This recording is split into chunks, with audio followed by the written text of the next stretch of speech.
Hello and welcome to this episode of Be Educated.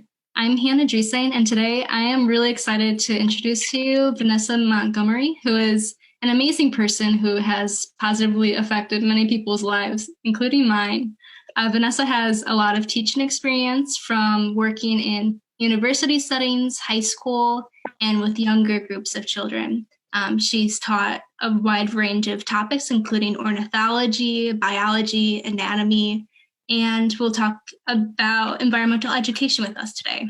I met Vanessa on her second Peace Corps service in Paraguay, and her first service was in Philippines, where she was largely working at the Mindanao State University. So I'm really excited to share Vanessa with you all today, and we are really lucky to have her here.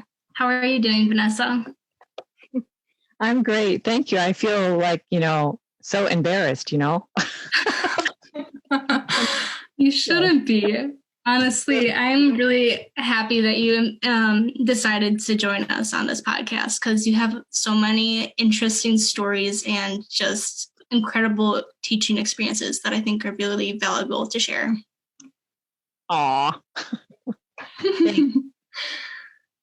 Yeah, so just getting started, I was wondering if you could talk a little bit about what started your environmental interests and what kind of led you to choose a degree and pursue biological teaching. I grew up in central Minnesota, and I started ice fishing and gardening and really beekeeping with my dad when I was very young. I remember ice fishing age 6 or 7, and we have these pictures of, and this is the 60s, dressed up in this, little brown, snowsuit. I look like a little polar bear, or brown polar bear. And I remember looking down in the fish hole going, oh, what are they eating? What are they doing? Why are they acting that way? And then by age 10, there was a marsh behind our house in the rural part of St. Cloud, Minnesota. So every summer I would be out in the marsh every day looking at the birds, the flowers, the insects. And I didn't know what it was, but it was interesting. And then I started bird watching about 12. And that kind of just mushroomed into learning about tracking, learning about birding, doing plant identification. And I was reading things like Jack London and Edward Abbey. And then I found Mother Earth News. Then elementary school, it took off when I joined a canoe club. And then high school, I joined the science club and the astronomy club. And by high school, I'd already decided I wanted a degree and a career in wildlife biology. And I told my high school counselor that. He was a gentleman, nice guy, but he told me that women don't go into wildlife biology. It's research, it's difficult, there's a lot of math, there's a lot of chemistry, pick something easier. And I'm like going, well, that was a flag. I was like, I'm just going to do it. Good for you. This was in high school, you said, right? Yes. This is in the 70s, and this is high school colleges advising women not to, go into medicine, not to go into male-dominated careers. And I remember in high school, I was not allowed to wear pants. I couldn't take shop. I could only take home economics. And it was like, break the mold. So I started a pre-professional program at St. Cloud State, my hometown, with the idea that I would do 2 years at St. Cloud State and then my last 2 years at University of Minnesota. So I wouldn't have to pay 4 years of an expensive university, but still save money. And I got at St. Cloud State, I got Dr. Alfred Gruey, who was the amazing ornithologist. He knew so much, but he had a really bad rep in the sense that he has since passed, but he has become a very good friend and a great mentor throughout my career. But he first day of class, he said, I don't think women can handle wildlife biology. And there was 3 of us in the class, the first class of beginning ornithology. And that one went, whoa. Yeah. We all became field biologists, every single one of us. Wow, that's incredible. And, and we Just all go probably, past through that adversity. That's really so this you were saying that there were three women in this class? yes, all of us Okay. became field biologists. One became a famous moose biologist for Minnesota. And the other one became a very famous refuge manager, the only woman refuge manager in the state of Minnesota. Wow. And There's only I'm the one. one after undergrad and went in the Peace Corps Philippines and then came back and did my graduate work in Texas. So I was the one who kind of like went out and about, but Mhm. still in the field, and we're still publishing. Though I did spend, after 10 years with Game and Fish after grad school, I did leave Game and Fish and then started working more in the colleges.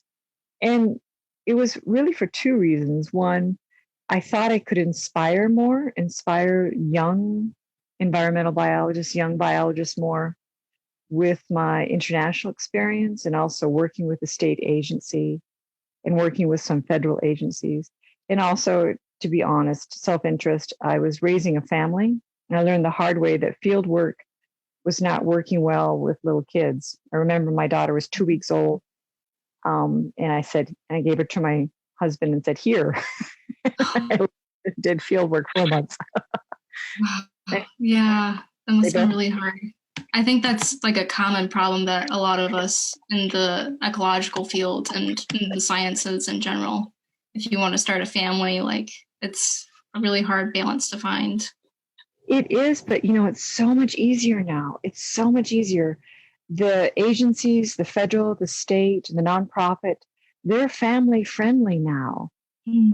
The 80s and 90s, they weren't. I mean, I was pregnant in my last couple of years at Game and Fish, and I had to keep it quiet and not tell anyone. But What? now yeah. That's just insane. That's not even that long ago. That's like the craziest part. But it's been a good run and Yeah, no regrets, absolutely none. great. Well, do you mind talking a little bit more about what became your segue of why you decided to become a Peace Corps volunteer? And I know it's a really large umbrella question, but just how your services, your Peace Corps services, have affected you and maybe led into what you're doing right now. Probably 3 points. One, it's important to have a good recruiter on campus or wherever you are. So I saw posters in my first year of undergrad. And I thought, well, that'd be neat. I've always wanted to travel, work overseas, and learn a new language and inspire. I always loved teaching. And when I was in high school, I belonged to AFS, Foreign Students Abroad. Mm-hmm. And I was mentoring students from Italy and Spain and Mexico and Brazil in high school anatomy. And that they are still my friends. I mean, it's been 45 years. So Maria and Carla and Jose, we're all still friends. I mean, they've sent their kids to us when their kids were in high school for more English in the States. Mm-hmm. And Wow. so, yeah. So then I thought, well, and I needed a break, after 4 years of intense math, chemistry, anatomy, parasitology. And I thought, well, I need some more experience. So it was kind of selfish. So I applied to the Peace Corps, Mhm. and I still remember the interview. And the most interesting part of the interview, it was in person. Now it's all online, but this Mhm. was 1983. And he said, well, how do you deal with stress? And I looked at him and said, I cry. And he said, oh, okay. um, he said, what is your strongest point for being a Peace Corps volunteer? And I said, I'm very adaptable. Mhm. And I was. And this great program opened up in Liberia, to be honest, and Mhm. accepted. And I was ready to leave. And 2 weeks before I was supposed to go to Liberia, they called me and said, we can't take you because we've discovered that you have dermatitis, on your hands, you're allergic to some soaps. So we can't take you. And I was so bummed. Yeah. And I didn't give up. I called them back and said, I'm still available, put me wherever you want. And then 2 weeks after that, I get this call like, oh, we're just opening up this program in the Southern Philippines. We haven't been there since 1969, Hmm. 1969. And it's So this is teaching. like 20 years after that around. You said Right. 80, Yeah. 83 or something? 80, I was actually 84 to 86. It was 2 year Okay. program. Mhm. Teaching botany, biology, parasitology, and teacher training during the Wow. summers. I'm Yeah. 23, just out of undergrad. And Mhm. I called my father and said, he was based in Guam and the Philippines during World War II. I said, Dad, what should I do? He said, go. He said, the Philippines is, people are really friendly. It's 300 years of Spain, 50 years of Hollywood. So they had 300 years of Spanish occupation and 50 years of Mhm. American occupation. He said they're pretty. There's English there. They respect Americans. They like Americans. They're very nice and gracious people. He says you're going to have a wonderful time. And I did. I took it. And I loved it so much that after 2 years, I re upped it for a third year. And I actually went into environmental education and working for the World Wildlife Fund my third year in a Okay. different island in the Philippines, Cebu. And then I came back and did my master's. And because I had been helping, adapting, living in a foreign country, anything that grad school threw at me was like piece of cake. Yeah, I imagine that there's just so much that you have to deal with when you're working in a environment that you're not used to. And, that's really impressive that you're working to like so many different capacities in the Philippines too, at a university, no less. Yes, gosh, it was crazy. One of my former students is now president, and she's a female. This is a Muslim university, and she's president of MSU. Yeah. Wow. That's so neat. You just have like all of these people that you can point to, like just talking about your background and the fact that you're still connected with them too is just really impressive. Oh, well, Love. my husband is a former Peace Corps volunteer Philippines. We met actually in grad school at Mhm. Texas A&M, but Love he was in yeah, that. and he was in Panay, which Mhm. is like 100 kilometers north of where I was posted, in a different island. He spoke Aklanon. I spoke Arabic and Marawi, Maranao, and we don't speak the same language. But he was there from 77 to 79. But Okay. we still talk about the Philippines, where we went, what we did. Mhm. It's 10-hour bus rides with chickens. And we still refer to, if something's really expensive in the States, we don't say, mascaro. We say, oh, que mahal. We use Mhm. olive or cebuano to describe something. Mhm. And, Wow. I love that.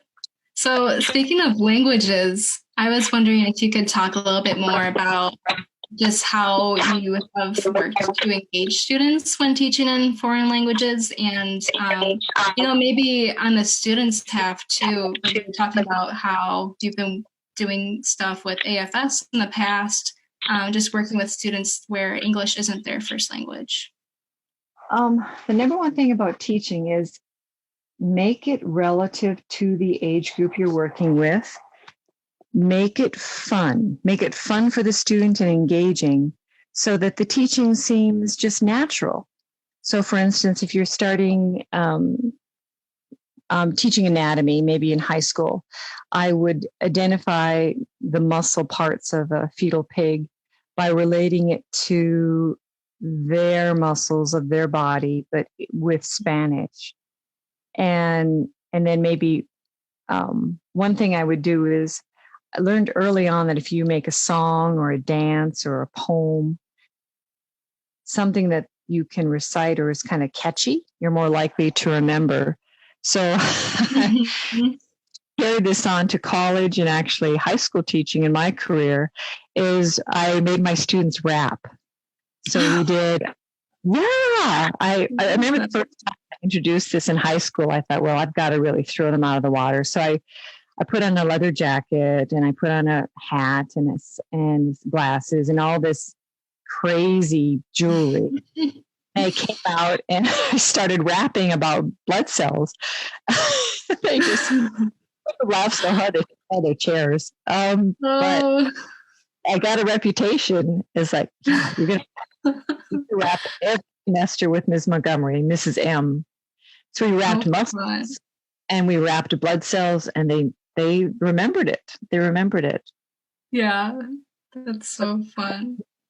Games. Number one, teach if you're doing young people like preschool or maybe third or fourth or fifth grade, make it connect with them somehow, get close to them, at their eye level. Don't be standing over them and preaching, but be on the floor, roll around. Yeah. Actually, with COVID, you maybe wear masks while you're rolling around, but there you go. Yeah. Game to start, teaching moment, game, and always feed them. Give them a snack. Yes, snacks. Yeah, that's for everyone, right? Not just the little kids. Not just for, yeah. If you start to see them like staring up into space, or when some people get maybe low blood sugar, they're going to get more crazy. A healthy, low sugar apple, nuts, if they can handle nuts, fruit, snack. Stay away from the cookies and the crackers, because some of your kids who are borderline ADHD, AD, might freak out from that too much sugar. But yeah, make it fun, make it relevant, and definitely make a connection with your students. Definitely. Yeah, that's really important. Yeah, is there like a specific teaching experience or something that was really memorable for you as a teacher that you'd like to share? Oh, there's so many. I know, this is a hard question. Let me see. The first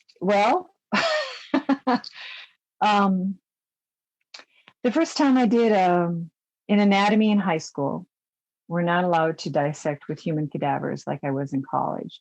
So I thought, well, I need to make this real and kind of interesting. So I did a lab a week. Maybe it was a hands-on Play-Doh, maybe it was a rap, maybe it was a song. Maybe it was an art activity where they had to sketch all the human bones in situ, outline yourself. And then cat dissection, I would do cat dissection for 8 months. And the cats would be in refrigerators, so they wouldn't mold so much. But I remember the first time I did, all these cats are donated. They're all donated by their owners. No cats were killed in the process. And I always bought them from my favorite BioCorp in Minnesota.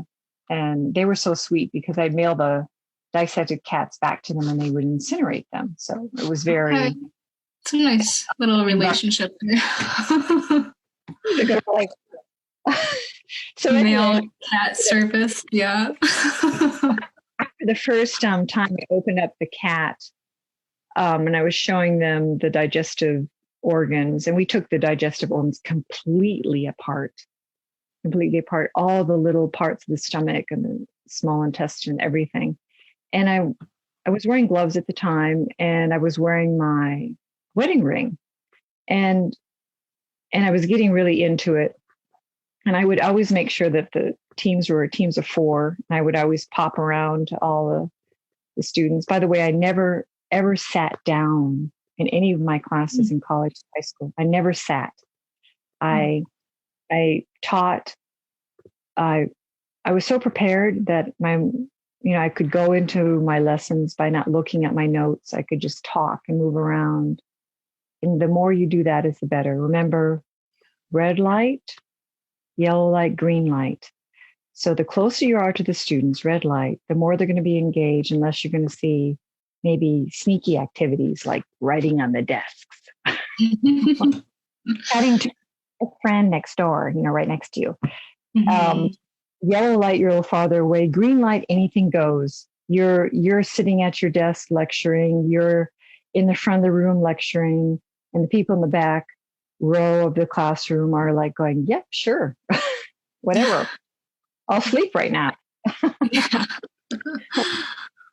But so I'm dissecting here, and my gloves come off because it's kind of by the cavity. And then I'm going, oh my gosh, where is my ring? Oh no. We had to reopen up all the cats. And I'm like going, okay, that's it. All of them?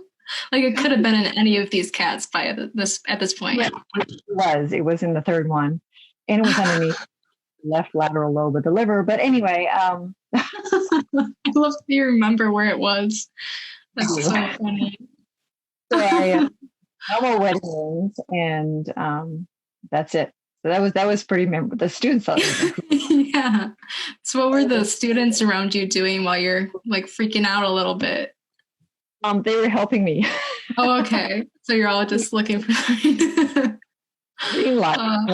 back, we're standing up on the stools, videotaping everything. I'm sure. That is so funny. Oh. I'm saying it. YouTube, you're like in big doo-doo. I'll have to search for that after this. But that was really memorable for the students as well. Like you can't say that you've had something like that happen to you every day.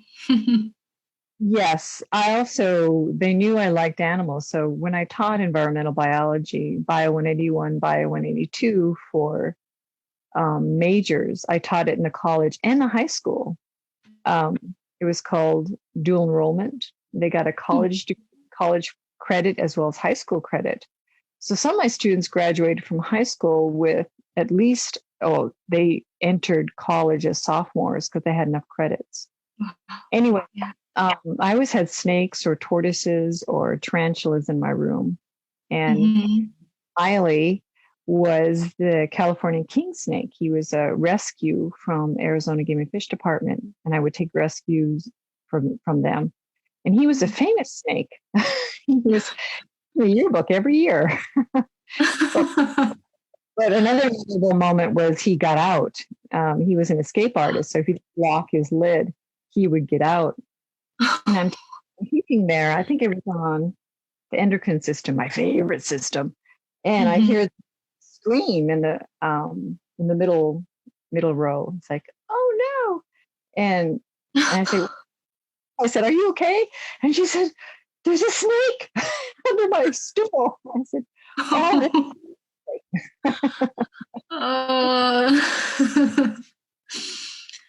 that was, but the students they loved the animals in my classroom. And I learned early on that if a student maybe had attention issues, then I would give the snake during the lecture. And I would only try to lecture maybe 20 or 30 minutes max. And then the rest of the classroom time for high school was 60 minutes. The rest of the time was maybe an activity, a group activity, or a lab.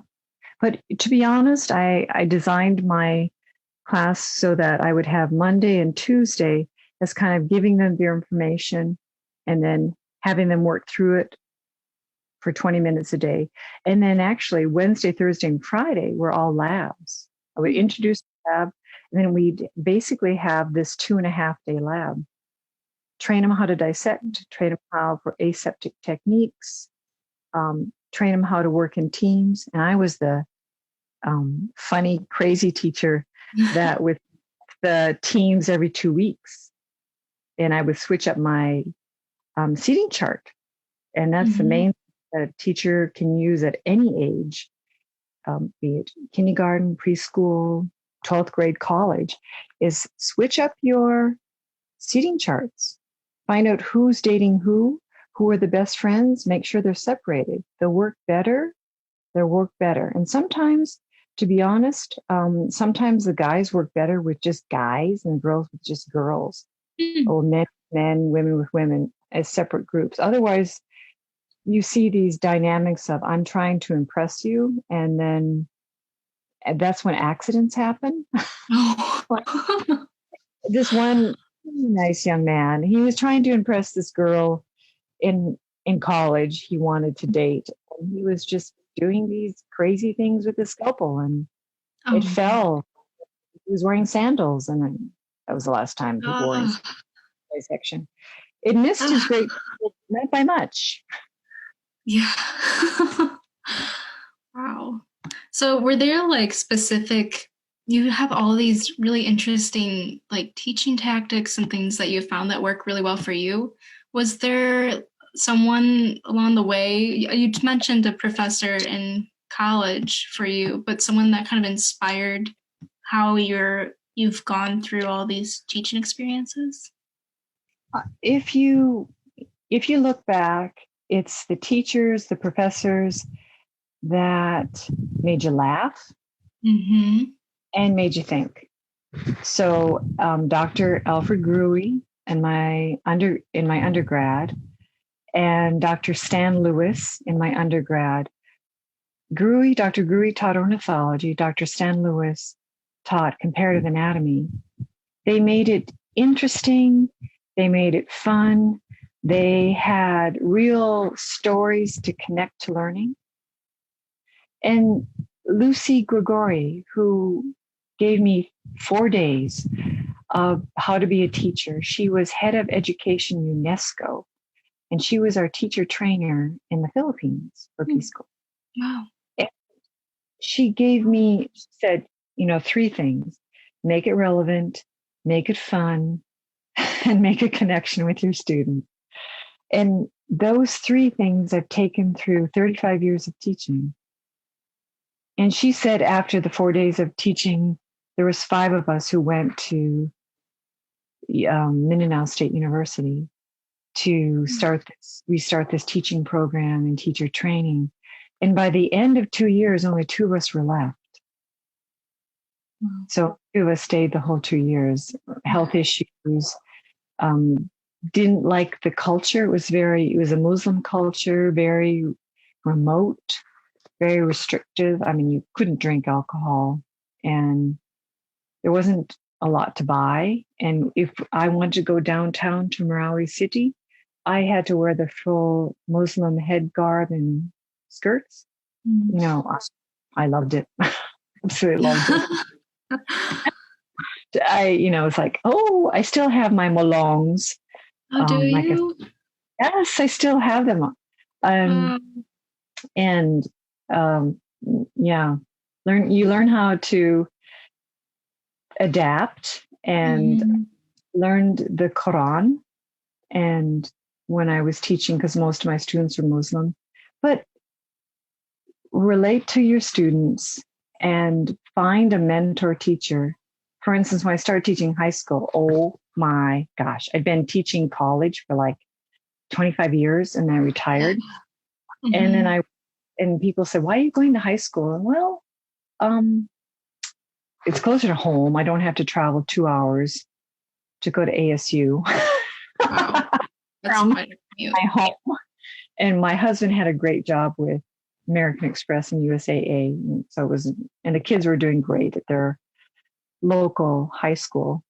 And I wasn't about there. So I'm thinking, okay, I'll go into high school. And I got certified to teach secondary ed. And in that first month of high school, I'm like going, oh my gosh, I'm going to die. It's such a like dramatic transition. Yeah. It was. It was. I was teaching, maybe 30 students a day. The students in college classes wanted to learn. And now I'm going Mhm. into high school, 180 students a day. And these students have to take my class. This is Introduction to Bio. Hmm. It's they have to take a test at the end of the year to pass the course. There's all these benchmarks. And I went, okay, well, I'm going to teach the test, the final exam, but I'm going to make it fun and I'm going to make a lab a day. So for freshman bio, I made a lab a day. I made it hands-on every day. They got the material, but I changed up the teaching style. And I found a mentor teacher who could teach me all the technology, like, oh, I have to enter the grades every day on this program. What program is this? Yeah. And there's the bells, and oh, I have bus duty. What do you mean? What's bus duty? Definitely didn't have that for college. Yeah, right. And oh, you want me outside during lunchtime? I said, I have 20 minutes for lunch. You want me out there watching students? Okay. So I learned how to drink more coffee and snack often. Mhm. And I also learned in high school, make a connection early, learn the students' names within the first week. That will give you so much cachet. Also, greet your students at the door with their name. Like, hi, Martha. Oh, I love your socks today. Hi, Dan. Great smile. Hi, Mark. Great job on the soccer team last night. Go to all the soccer games, go all the football games. Yeah. Um, the more you know of the culture of your college or your high school or your elementary school, the more you're going to be respected. Yeah. Just making those connections with all of your students. I bet that really made a really big impact, like not just within your classroom either, but maybe with each other outside of class and going Like, to games and that kind of thing just builds real community. yes, and you tell the kids every day, remind them of the class rules. Always laughing. Mine was like, okay, no cell phones. Yeah, it's a big one, right? Unless you need it for an activity, shut it off, put it away. Um, Mm-hmm. um, and they're saying, well, what happens when we use it? Well, I take it. I'll Yeah. put it in my prep room, and you don't know how close to a cat it's going to be. You don't want to lose another phone in one of those carcasses either. I never, of course, but they always, No, but I, no. by the second week, they said, okay. And remember, another thing all teachers need to be, when you don't ever threaten without a follow through. If you say you're going to say no cell phones, then you've got to be consistent. Mm-hmm. They put away their cell phone before they enter your room and just stop them in the hallway.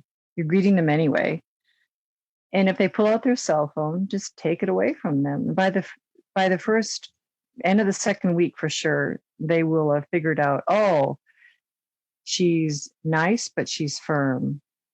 And it's okay to have a high bar as well. I mean, I had a reputation as, oh, Mrs. M is a hard teacher, but you can learn so much. You can have so much fun. Mm-hmm. So my students always promoted my classes, and I taught some non-electives, and I never had to worry about chasing people down to take my classes because they always filled as soon as registration was opening for high school or college. I always had overfill. Oh, I yeah. answered your question, but Yeah, no, that's great. I guess the next question I have for you is what that you hope that your students just kind of overall have gotten the most out of your lessons. be it anatomy, parasitology, ornithology, biology for majors, biology for non-majors, I hope that they saw that we're all in this together. I taught my classes were as a team.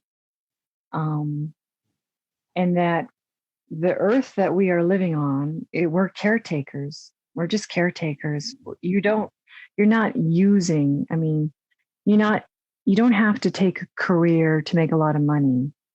You can find success in small things, helping people, having less things.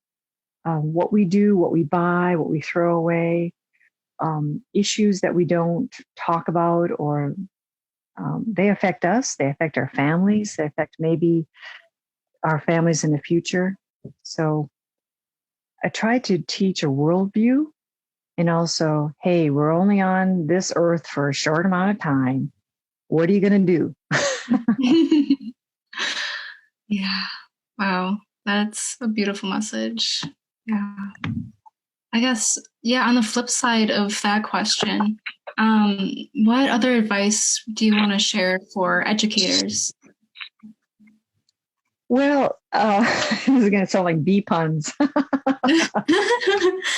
Go for it. Yeah, make it simple. Like when you're telling students things, like make it sets of 3, sets of 5, and just like an education theory, don't make things over 7 bullet points. First of all, I would say 5 key points for future educators. Be overly prepared. Be really prepared. Always know what you're doing that day, and have plan B, C, D. Like you might have a lab. Well, you think it's going to take the whole hour. It might take them 10 minutes. Always have different activity planned. Know your lessons backwards and forwards. Be overly prepared. So it seems like it's a natural and you're not stressed, because your students are streetwise. They'll pick up if you're angry or sad or stressed or feeling hurried. Second point, be funny, smile, be approachable, make it fun. There's some education mentors out there that says, don't smile, the first month of school. No, no, no, no. Be approachable, but have your rules set up and be firm about them. Also, be adaptable and hands-on. Make sure that your lessons are kinesthetic. Are they building something? Maybe they're dissecting a chicken wing and studying about skin. Maybe they're using Play-Doh and making the 5 different types of white blood cells. Maybe they're making a poster, and maybe with different colors, or kind of looking like, Comic-Con, manga about the water cycle. Be prepared and make it relative for your audience is maybe step number 4. I mean, if you think you're talking down, bring it up. If you're talking down to your class, and it's not appropriate, you need to make it higher and more relevant and engage, maybe with current events. But if you're talking maybe too technical, then make it simpler speech on, or relate to prior learning. Always relate it to prior learning. And finally, number 5, have some tech portion. Now that we're all connected, can you find an app? Can you find a link that will maybe take it farther? Because there's always like 5 or 6 in your class that are like going, well, what if? Those are the 5 key points. Yeah, those are all really great tips. Okay, so since we're running a little over time, I thought we'd just jump right into the lightning round questions. Unless you have anything else that you'd like to mention.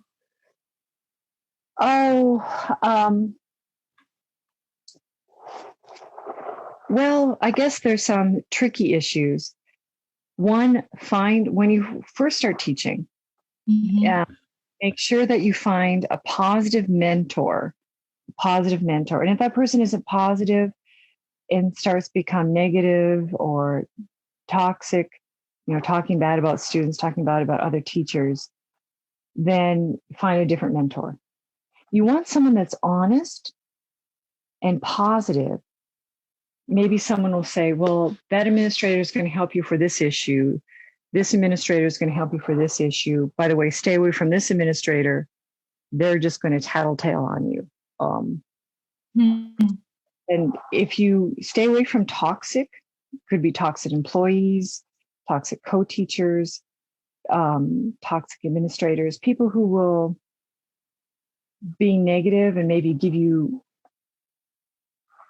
too much information or too much, like, this student has this use, you don't want to teach them. It's like, no, you don't need that. You don't need that. You need to make your own evaluation. You don't need any heads up. Yeah.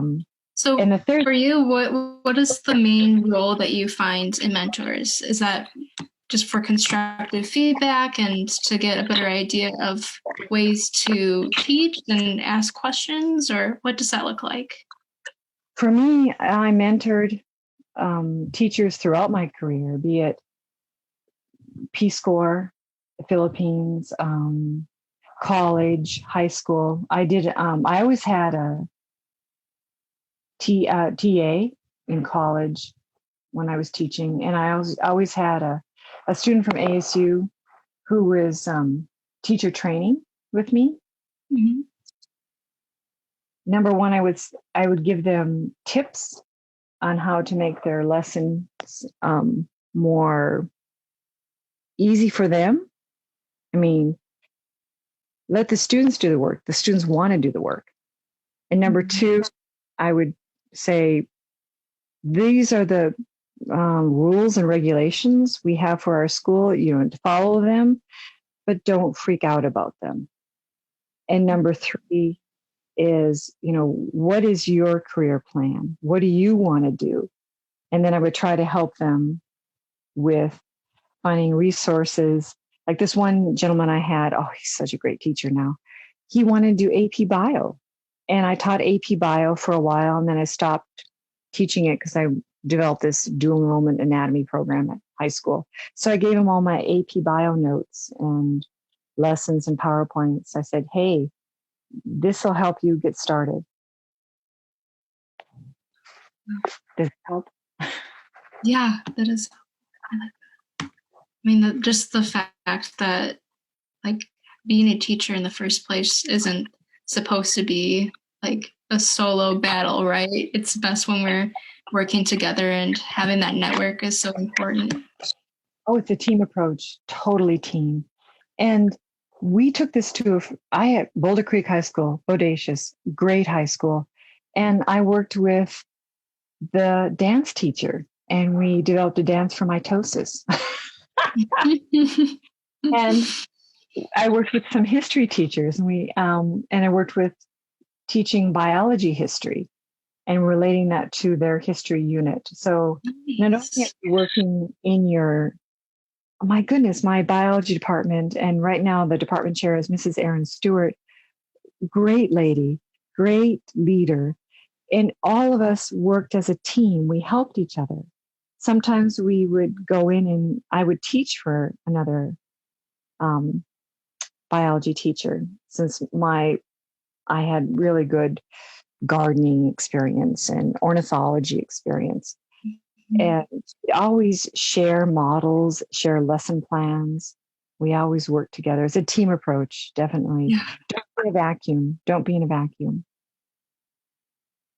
That's really neat that you're working across disciplines too. It's not just in the science realm of teaching. You're talking to history teachers, and I imagine there are some ways to make the lessons more interdisciplinary too, to be more engaging. Absolutely. Oh my gosh, my favorite, Stacy Shane at Boulder Creek High School, great dance teacher, and of course Kirk Douglas. Oh my gosh, most bodacious choir teacher ever, Boulder Creek, and BFFs for sure. And I wish I could sing as well as they could. I would sing more. Yeah. In my classes, and that would freak him out. No one, I had but I love teaching. I so love teaching. That's the hardest part of being away from Peace Corps Paraguay. John Mm-hmm. cried for the first 2 weeks when we got back. Yeah. Um, Mm-hmm.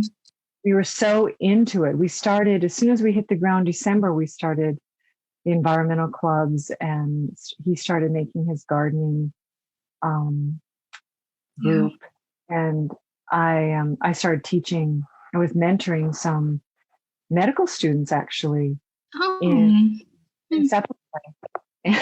I was like, oh, anatomy back to theme. Oh boy.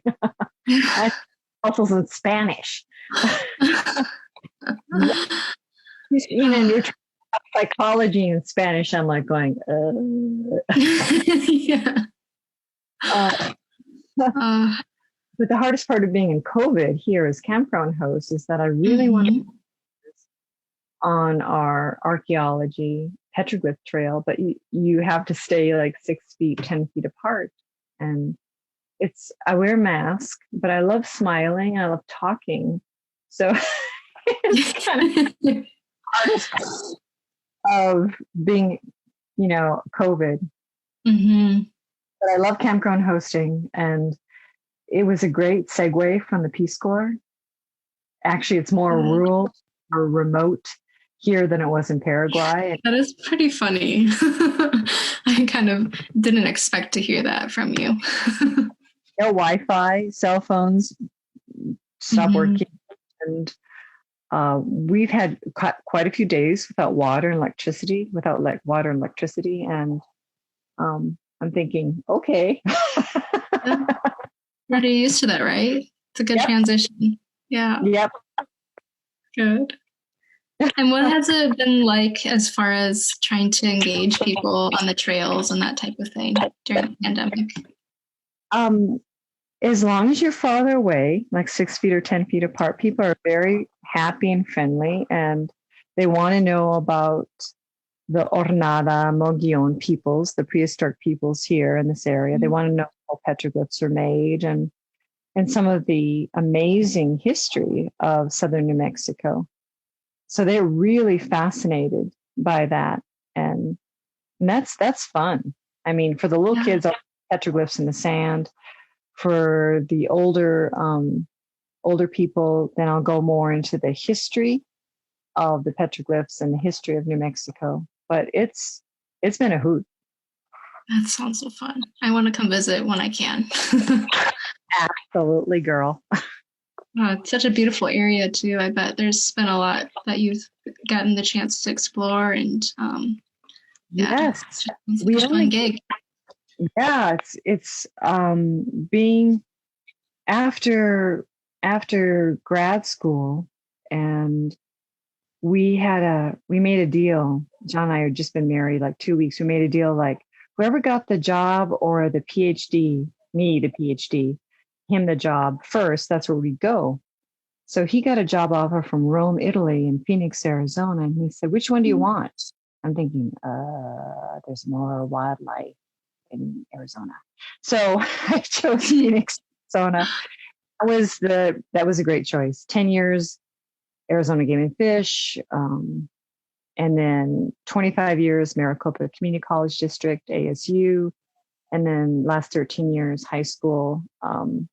Wow, loved it. And so I missed the desert and I missed the mountains in Paraguay, and we just got lucky to find this Three Rivers BLM petroglyph site. I'm surrounded by mountains. I'm in the gorgeous Chiricahuan Desert. I love the desert. And I happen to admit, I don't know how you did in Paraguay, but I was dying with the humidity. We got the Oh, hottest months too. yeah, I'd Awesome. left living in Arizona for like 35 years and 7 to 11 inches of rainfall a year. Mm, 90% humidity or yeah. 80% tapukai. I'm like, okay, my hair is nice and curly, but Yeah. Uh, and I'm just really impressed with how you're able to kind of integrate all of these experiences wherever you go. I mean, you've seen a lot of the world in just job opportunities, and that you're able to wrap it up now and well, not wrap it up. That's a stupid phrase. It always keeps going, but that you're able to incorporate that with what you're doing right now. It's really inspiring. I just love hearing about all of your experiences, and what you're doing now sounds like so much fun too. And I think that's the number one thing for educators. Relate to your prior learning, and don't forget to tell stories to your students. Make them short and maybe the last 5 minutes before the bell rings, but make the students know you. It doesn't have to be personal, but it can be like, oh, I remember telling them when I was right after Peace Corps Philippines, I backpacked China for 2 months. And this is when China just opened up. First time it opened up since communism. And I'm here in the Yangtze River. I'm going down the Yangtze River with a woman who did the Long March with Mao. And I'm like, whoa.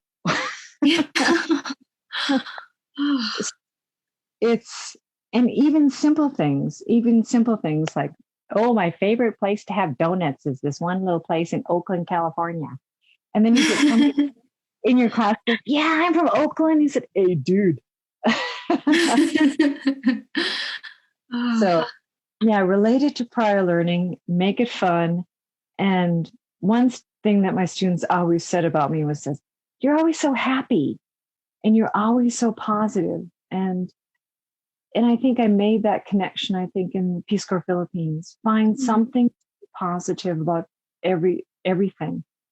You know, gosh, I remember the first time I lost my wallet, pickpocketed, of course, in a town in the Philippines. I wasn't wearing my, purse in front of me, but you learn and go, well, someone else can use that money. And I learned the way of, I need to hide my wallet better.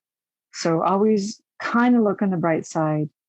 And if someone's being negative around you, just turn it around, especially for those parent-teacher conferences. Yeah. Oh, tricky times. All right. Yeah, that is awesome. So for our lightning round, we wanted to start by asking, what is the best advice that you think that you've received? From former students, from former teachers, from former professors, it's really those 2 points. Number one, always look on the bright side. And number two, find something positive in everything you do. It may not have to be every minute, but it might be one positive thing in the morning, one positive thing in the afternoon. And I guess I could add a third thing. If you're ever talking to someone on the phone or over a Zoom call, sure you smile before you start talking. That will set you up for a positive moment. That's great. Okay, so the second one is, what is a book you are reading right now or one you would recommend? I'm actually rereading all my Agatha Christie's, and I'm reading Elephants Can Remember by her. I'm also, I love, my favorite Amazon Prime series is The Expanse. So I'm reading all of Leviathan Wakes. I would recommend by and that will get you set up for the Expanse series. And I would also recommend anything by Isaac Asimov, the I, Robot series. I don't know if I've heard of that one yet. Will Smith made a movie from the I, Robot series. Oh, okay. But it's Asimov is a leader, a giant in the sci-fi. So I read a lot of science fiction and mystery. Yeah. Okay. All right. Our third one is your favorite bee pun. Let it be, let it be. Yeah. It's the favorite Beatles song, Let It Be. Yeah, that's great. Well, thank you so much, Vanessa, for being on the show today and for all of your words of wisdom. Your experiences that you shared were so much fun. It really was a big pleasure for me to be able to talk to you like this. Oh, well, thank you so much. And a big shout out to all my former students, my former coworkers, my former administrators. Everyone makes an impact on you. And remember, always take the best. Yes. All right. Well, thank you so much, Vanessa. And I'm sure that I'm um, among many of those that have a lot of thanks for all that you have done for us. So thanks for being such a great teacher and great person.